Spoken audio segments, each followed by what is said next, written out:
I appeal to you once again, my brothers and my sisters.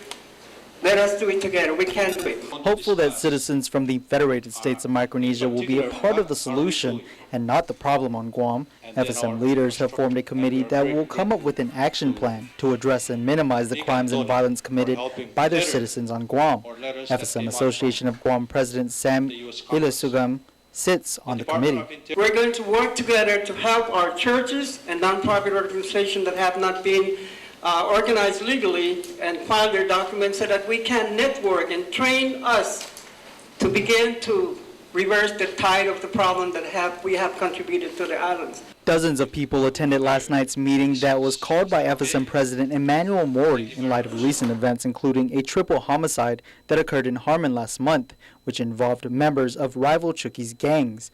Residents discussed the need for FSM citizens to contribute to the local community in positive ways while they are here, some even stressing that their time on Guam should only be temporary. When I observe the Guamanian or the Chamorro, they go back to the state and they go to school, and they come back here and they build up their island. But what about us? Why can't you lead us to go back home and build our island? Why do we have to stay here and in Hawaii and United States? What are we going to do 20 years from now? Are we going to fill up the whole Guam? We are going to position ourselves to be prepared should they ask, what are we doing?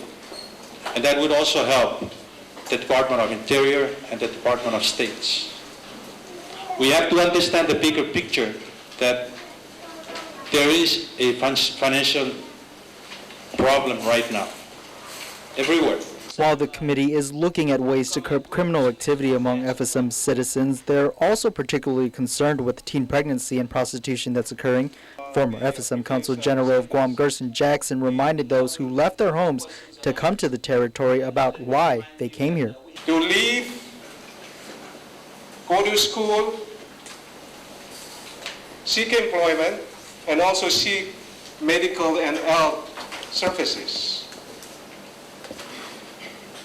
This should be the only three reasons why we should be here.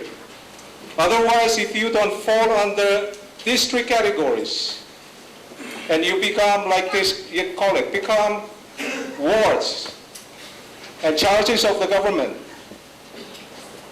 And at the same time, if you are convicted of certain major and felonious crimes, you become deportable. Discussions continue this hour at the Dedero Senior Citizens Center, where President Mori is speaking to the Chuukese community. Reporting for Guam's News Network, I'm Nick Delgado.